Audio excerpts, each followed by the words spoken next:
lakini mama zetu wengine wakiwa katika mashaka ya kuwaruhusu hata waume zao kwenda kwenye majukumu mbalimbali ya kutafuta kipato, kwa imani kwamba hawana uhakika kwamba je, jioni watarudi salama na huku nyeti zao zikiwa zimekamilika au zitakuwa zimefanya nini, zimetoweka. Tukasema hatuwezi kukaa tukiwaacha wananchi wakiwa na imani za namna hiyo. Lakini kibaya zaidi ni kwamba wako wananchi wenzetu ambao wamepoteza maisha kwa sababu ya baadhi ya wananchi kujichukulia sheria mkononi, kuwashambulia na kuwasababishia madhara yaliyopelekea kupoteza maisha, lakini kuwasababishia madhara ambayo wengine wamelazimikwa kwenda hospitalini na mpaka sasa wanaendelea kupata matibabu.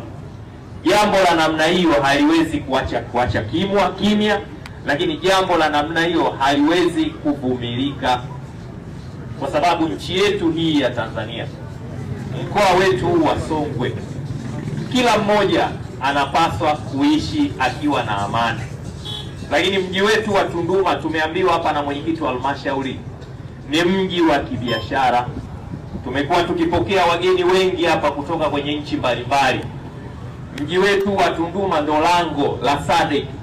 Nchi mbalimbali kutoka katika nchi za kusini mwa Afrika, nchi za SADC, wanatumia lango letu hili la mpaka wa Tunduma na Nakonde kwenda katika nchi zao, lakini kuingia katika nchi yetu ya Tanzania. Mji wa Tunduma ni mji wa kibiashara. Watu wakiamka asubuhi wanakwenda kutafuta kipato.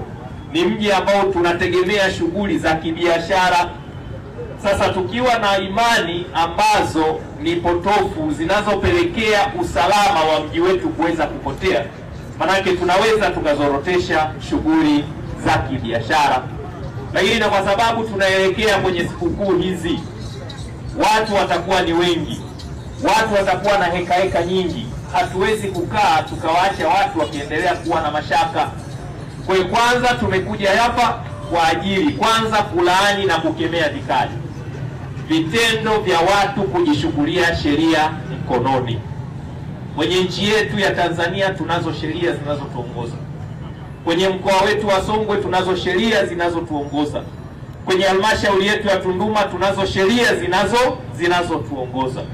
Hakuna mtu yeyote ambaye ana kibali, ana mamlaka, ambaye amepewa wajibu wa kuweza kuchukua sheria mkononi kumshambulia mwananchi mwingine na kumsababishia madhara.